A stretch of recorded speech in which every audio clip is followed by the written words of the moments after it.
estamos iniciando mais um programa Conhecendo o Ministério Público. Como ocorre todos os anos, mais uma vez o Ministério Público do Rio Grande do Sul teve a oportunidade de apresentar suas atividades à Assembleia Legislativa do Estado. O Procurador-Geral de Justiça, Eduardo de Lima Veiga, entregou aos deputados o relatório anual de 2013 e, perante o Parlamento, discorreu sobre as realizações da instituição. Antes da entrevista com o chefe do Ministério Público Gaúcho, convidado do programa, vamos chamar a matéria da repórter Camila Batista. Na quarta-feira, 2 de julho, o Procurador-Geral de Justiça, Eduardo de Lima Veiga, esteve na Assembleia para apresentar o relatório das atividades realizadas pela instituição no ano de 2013. Durante sessão especial, o Procurador-Geral de Justiça fez um breve relato das atividades realizadas em 2013 pelo Ministério Público e destacou que a prestação de contas da instituição é um dever constitucional e uma oportunidade. A Constituição do Estado determina que o Ministério Público venha à Assembleia prestar conta de suas atividades no ano anterior. E foi isso que nós fizemos, não só materializando isso num relatório que é entregue por escrito aos deputados, mas também numa manifestação do Procurador-Geral, onde a gente vê o que fez, projeta necessidades e apoios que precisa na Assembleia Legislativa para o futuro e também decide aquilo que será feito ao longo dos próximos anos. Veiga afirmou que o Ministério Público está em constante evolução para acompanhar as necessidades da sociedade e destacou o desenvolvimento do mapa social, que apresenta as potencialidades e carências de municípios e regiões gaúchas. Os senhores verão dados sobre saúde, educação e segurança pública de cada um dos 497 municípios do estado do Rio Grande do Sul. Isto representa o quê? O trabalho que foi feito e o trabalho que precisa ser feito pelo Ministério Público nessas três áreas. Na tribuna do plenário 20 de setembro, o Procurador-Geral de Justiça ressaltou o trabalho realizado pelo Ministério Público durante a operação do leite compensado. Essa operação é a favor do consumidor, que precisa ter um produto adequado, e a favor do bom produtor, do bom transportador e do bom industrial do leite, porque essas são as pessoas que se beneficiam. Perdem, evidentemente, aqueles que fraudam o produto. A presidência do parlamento não limitou o número de apartes e 15 parlamentares se manifestaram, destacando a importância desta prestação de contas. O relatório anual de 2013 foi entregue oficialmente no gabinete da presidência e está disponível na íntegra no site do Ministério Público, no endereço www.mprs.mp.br.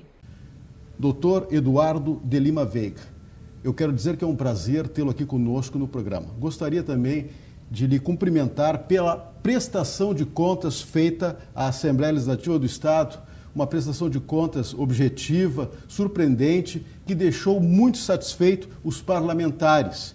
Mas eu lhe pergunto, o que mais lhe agradou, o que mais lhe entusiasmou nessas atividades de 2013? Bom, primeiramente, muito obrigado pelo convite, muito obrigado pelas tuas gentis palavras. É difícil dizer o que mais me agradou, porque em todas as áreas o Ministério Público teve uma atuação destacada.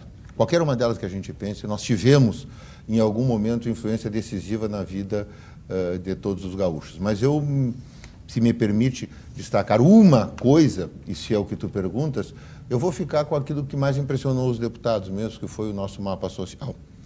Esse é um trabalho do Ministério Público desenvolvido aqui no gabinete do Procurador-Geral, especialmente pelo GAGE, em que nós pretendemos ter uma medida de como está a situação de cada município do Rio Grande do Sul, dos 497 municípios do estado do Rio Grande do Sul, na área de educação, saúde e segurança pública.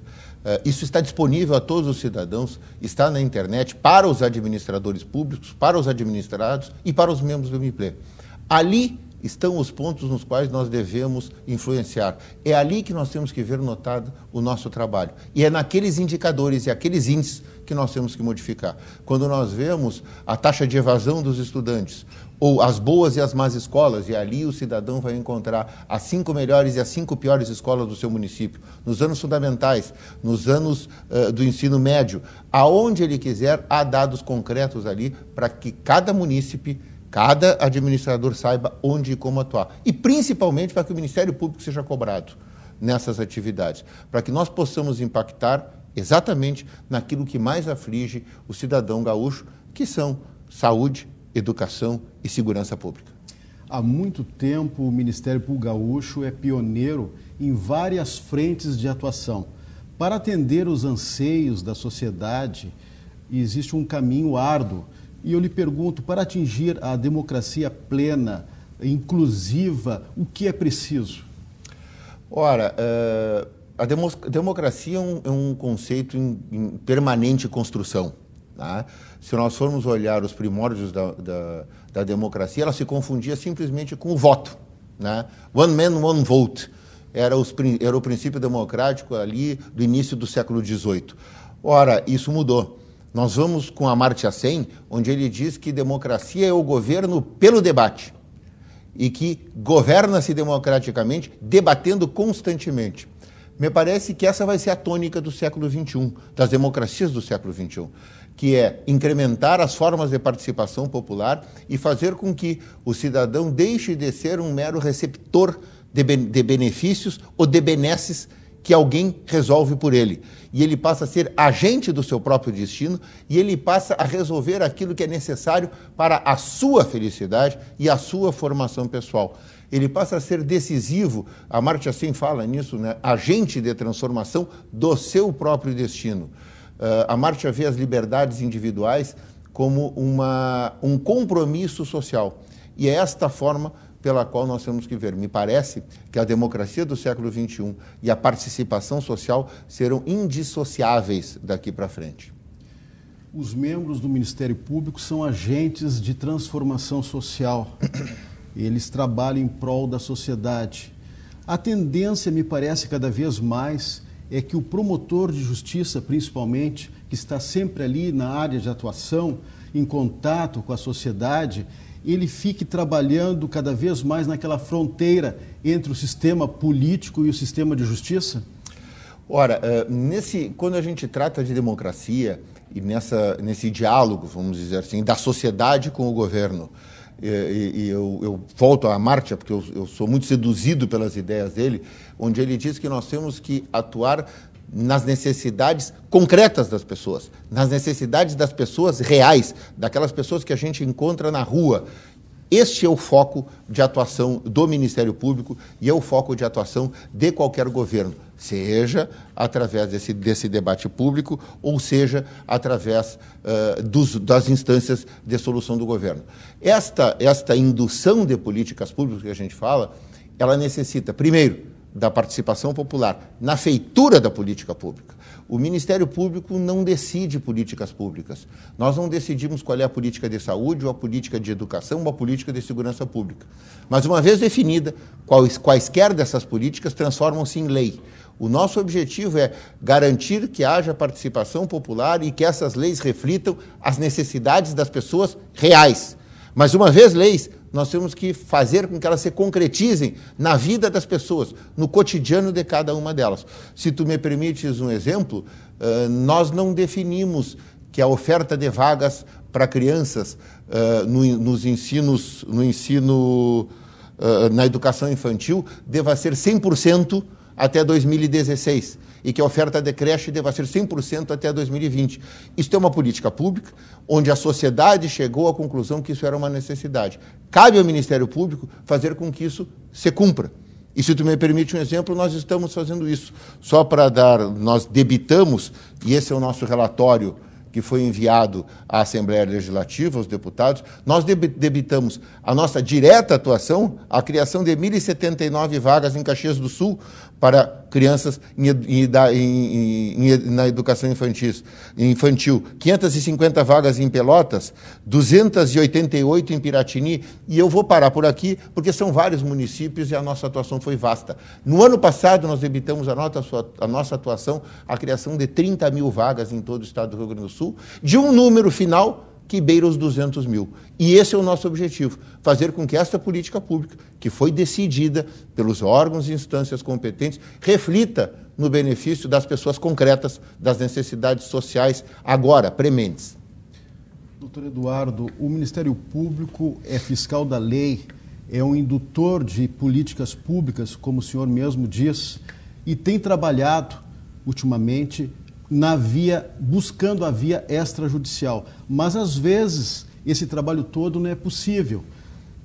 A partir desse momento, o Ministério Público, o promotor de justiça que está ali trabalhando, cuidando daquela ação, é necessário uma coisa mais forte, ele tem que ser mais rigoroso para buscar a ordem jurídica?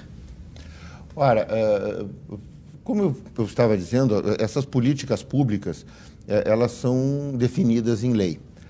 O Ministério Público, e nós temos dito isso, né, que a ação recorrer ao judiciário é a última instância ou talvez o último recurso. É necessário, primeiro, que a gente seduza o administrador a cumprir a política pública. É estranho a gente dizer isso numa república, né, que é regida por leis e não por homens, mas que a gente precise seduzir. Mas é preciso um processo de sedução. É preciso a gente demonstrar aos administradores públicos, eu falo especificamente aos prefeitos, que são, no mais das vezes, as pessoas com quem nós mais tratamos, né, de que aquela lei, aquela política pública, ela é uniforme, ela foi decidida nas instâncias democráticas e, portanto, deve ser cumprida. A par de seduzi-lo para fazer esse cumprimento, em alguns municípios é necessário que a gente auxilie o prefeito a conduzir e concretizar aquela política pública, quer por carências, às vezes, do município de técnicos, quer por desconhecimento da lei, o que acontece também. Numa república nós não deveríamos dizer isso, mas isso acontece. Mas nós temos que, num primeiro momento, auxiliar os prefeitos para que eles cumpram as políticas públicas, sejam elas quais forem. Eu estou falando aqui de meio ambiente, saúde, educação, consumidor, em todas as áreas. Ora, quando isto não se realiza, quando nós não conseguimos, de alguma forma, ou convencer, e às vezes isso não se dá, às vezes, inclusive, por carências materiais das prefeituras, eu não estou querendo aqui debitar a má vontade ou o desejo de permanecer na ilegalidade, o sentido de que quem não cumpre a lei está na ilegalidade, aí o único recurso é recorrer ao Poder Judiciário. E me permita aqui também dizer, e eu tenho referido isso diversas vezes, é um orgulho. Eu vou repetir, é um orgulho ser jurisdicionado e poder recorrer ao Tribunal de Justiça do Rio Grande do Sul, ao Poder Judiciário do Rio Grande do Sul, que sob qualquer ótica e sob qualquer medida é o melhor e o mais produtivo do Brasil. Se a gente às vezes se queixa da morosidade e das dificuldades, nós temos que reconhecer que aqui nós temos o Poder Judiciário mais produtivo e mais célere. E devo dizer que é aquele que mais é atento às políticas públicas e à concretização de direitos. Doutor Eduardo, o Ministério Público Gaúcho é moderno, inovador. Portanto, eu gostaria que o senhor citasse alguns projetos estratégicos de aprimoramento da instituição e também para defender a sociedade gaúcha. Bom, eu vou começar dizendo o seguinte, talvez que o projeto dos projetos seja medir o nosso trabalho, saber ter índices, ter indicadores, saber aonde nós estamos e para onde nós vamos. Eu referi agora há pouco o número de vagas que nós criamos. Este é um projeto, mas o mais importante desse projeto é nós sabermos exatamente e quantificar o quanto nós impactamos nisso. Existe um outro projeto que é o Ressanear, projeto de bacias hidrográficas. Ora, todos esses projetos que o Ministério Público tem, o importante deles e o relevante é que nós medimos o nosso desempenho. Nós estamos achando formas de saber a nossa produtividade e poder concluir. E, no fim, eu poder relatar a ti que das 30 mil vagas criadas com a atuação do Ministério Público, elas aconteceram porque foi o Ministério Público que atuou. Se nós recuperamos a mata ciliar de alguns rios, eu posso lhe dizer no fim que tantos quilômetros foram criados pela atuação do Ministério Público e que a nossa produtividade tem sido tal ou qual nesses casos e que nós, então, temos um déficit de atuação ou temos um superávit de atuação nesta ou naquela área. O importante disso tudo é que, tendo indicadores, tendo forma de medir a atuação, nós sabemos sempre onde estamos, aonde queremos chegar e em que local do caminho nós estamos. E aí conseguimos recolocar ou reconduzir a nossa trajetória para que a gente chegue ao objetivo. O importante é ter objetivos claros e saber onde chegar. Nós estamos iniciando agora uma nova fase, uma política de logística reversa, de instando os poderes privados aí, né, com a ajuda do poder público, mas isso é uma responsabilidade privada, para que estabeleçam as suas formas de logística reversa dos mais variados produtos. Ora, nós temos que diagnosticar exatamente onde nós estamos. Qual é o nosso objetivo a curto, médio e longo prazo? E onde nós queremos chegar até o fim? Todas essas políticas precisam ter início, meio e fim. E nós temos que, ao fim e ao cabo, todos os anos, prestar contas à Assembleia Legislativa, que, afinal de contas, é a sociedade gaúcha e é quem vai dizer se o nosso trabalho está sendo adequado ou não. O Ministério Público brasileiro avançou muito, doutor Eduardo, com as prerrogativas conquistadas com a Constituição de 88. Por outro lado, a sociedade precisa conhecer mais ainda o Ministério Público, se bem que nós já temos sinais das ruas, a voz das ruas. O Ministério Público esteve ameaçado com a PEC 37 e, neste momento, a sociedade, a voz do povo, teve, digamos assim, um diferencial muito grande para a derrubada da PEC 37. Não há dúvida nenhuma de que o Ministério Público, na forma como ele é uma novidade, né? Em termos de república e de democracia, 25 anos, que é o que nós temos, e eu vou chamar isso como sendo o nascedouro desse novo Ministério Público, né? Nós tivemos aí uma fase que eu chamo, nós somos criança, fomos adolescentes, e estamos chegando agora na idade adulta, caminhando para a maturidade. Ora, isto fez com que a sociedade fosse nos conhecendo aos poucos. Eu não tenho dúvida nenhuma que quanto menor a comunidade, mais conhecido o promotor, porque mais carências ela tem e mais necessidades são trazidas à promotoria. E tenho convicção de que os colegas correspondem a essas necessidades que são a eles trazidas. Isso vai formando um conceito ao longo do tempo. O conceito que a sociedade tem das suas instituições. E para a felicidade nossa, e por mérito nosso também, e pelo trabalho realizado, o conceito do Ministério Público é o melhor possível.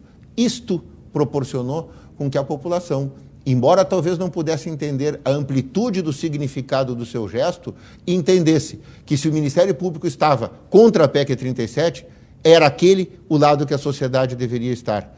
Não só pelo trabalho realizado, mas como indicativo de que o Ministério Público dava, de que a República perderia espaço e que haveria um retrocesso, talvez irrecuperável naquele momento. Esta compreensão da sociedade, esta adesão ao Ministério Público, se deu, não tenho dúvida nenhuma, aos 25 anos de trabalho realizado desde a Constituição de 88. Não estou querendo aqui minimizar o trabalho feito antes, mas é que este é um marco deste novo Ministério Público e desta nova feição que nós tomamos. O Ministério Público tem um leque muito grande de atribuições, mas ele é e sempre será o titular da ação penal pública. Esta área criminal é uma área árida, digamos assim, principalmente quando tratamos da macrocriminalidade. Mas bons exemplos da atuação do Ministério Público Gaúcho nós temos aí. Eu poderia citar a Operação Leite Compensado. Olha, não tem dúvida nenhuma. A gente diz internamente muito, né, que o nosso DNA está vinculado sempre à atividade criminal e de persecução criminal. Esta é uma operação Leite Compensado, né, e faço aqui um tributo a dois colegas, Alcindo Bastos e Mauro Rockenbach, que foram os que capitanearam essa atividade, né. Não tem dúvida nenhuma que ela é marcante. Nenhuma outra instituição no país teria condições de atuar da forma que o Ministério Público atuou. Não há demérito nenhum para outras instituições, mas é que nós viemos nos equipando e nos preparando para esse tipo de atuação cirúrgica e pontual. Nós não pretendemos acabar com a criminalidade, não é essa a nossa função, as polícias existem aí para isso, mas há tipos de criminalidade que o Ministério Público tem se consagrado nessa atuação. E essa fraude a leite, e a fraude a alimentos em geral, que é alguma coisa que nós precisamos em algum momento atentar, que atinge diretamente a população na sua forma de sustento e na sua forma de vida, propriamente dita, e de saúde, é uma forma que nós precisamos atentar mais premente. E essa operação foi um sucesso a par das condições que nós criamos ao longo desse tempo para que os colegas pudessem atuar e da fraude também descoberta de forma quase, vamos dizer assim, acidental, mas que se revelou ser endêmica no estado do Rio Grande do Sul E eu tenho convicção do que eu estou dizendo. Não posso ter certeza absoluta, mas tenho convicção que isso se reproduz em outras partes do país. No seu pronunciamento na Assembleia Legislativa, o senhor disse que é imperioso ouvir o cidadão, certo? O Ministério Público trabalha com indicadores sociais. Eu lhe pergunto, as ferramentas que o Ministério Público tem hoje são suficientes para atender essa demanda da sociedade? As nossas ferramentas são as leis, né? Porque o Ministério Público trabalha essencialmente assentado e sobre a legalidade. A pergunta que eu faço, posso te devolver para quem nos ouve, de alguma forma. As leis que nós temos são suficientes? Elas são adequadas? Elas são apropriadas para aquelas nossas necessidades? Me parece que não. A gente está sempre referindo, né, e dizendo que, ora, nós temos leis demais, nós temos que fazer cumprir as leis. Um pouco sim, um pouco não. A verdade é que as leis são sempre um fato posterior ao fato social. O fato social determina um determinado caminho a ser seguido e a lei surge. O que acontece muitas vezes é que a lei demora a chegar. E aí a ferramenta pode ser inadequada. Não obstante isso, o trabalho do Ministério Público, e aí eu volto a uma primeira concepção, uma primeira ideia, de tradutor de um sentimento social e traduzir isso para uma linguagem jurídica, faz também com que a gente vá interpretando as leis, evoluindo nessa interpretação, fazendo conjunção de leis, se for necessário, para que a gente possa fazer essa tradução do desejo social, da necessidade social, daquilo que o homem real concretamente necessita, para o mundo jurídico, através das leis e do olhar que elas nos permitem. Nós estamos encerrando o nosso programa, doutor Eduardo, mas antes eu gostaria que o senhor deixasse uma mensagem aos membros do Ministério Público, aos servidores que auxiliaram, que trabalharam nesse relatório, principalmente nessas atividades desempenhadas no ano que passou. Olha, eu só posso, nesse momento, dizer da minha gratidão e do meu orgulho por todos e cada um dos colegas membros do Ministério Público e dos colegas servidores do Ministério Público. Sem o trabalho de vocês, a instituição não teria o prestígio e o reconhecimento social que ela teve ao longo desse tempo todo. Muito obrigado e recebam aqui o meu profundo orgulho e satisfação de ser colega de todos vocês. Ok. Doutor Eduardo de Lima Veiga, Procurador-Geral de Justiça do Rio Grande do Sul, mais uma vez, eu agradeço a sua participação no programa, a sua gentileza em aceitar o nosso convite. Opa, muito obrigado pelo convite, fiquei envaidecidíssimo com ele. Ok. Se você tem críticas, sugestões, mande um e-mail. Mande um e-mail para conhecendomp@mp.rs.gov.br. Lembramos também que esse programa poderá ser revisto em nosso canal no youtube.com/conhecendomp. Na próxima semana voltaremos com mais um assunto de interesse da sociedade no programa Conhecendo o Ministério Público. Até lá!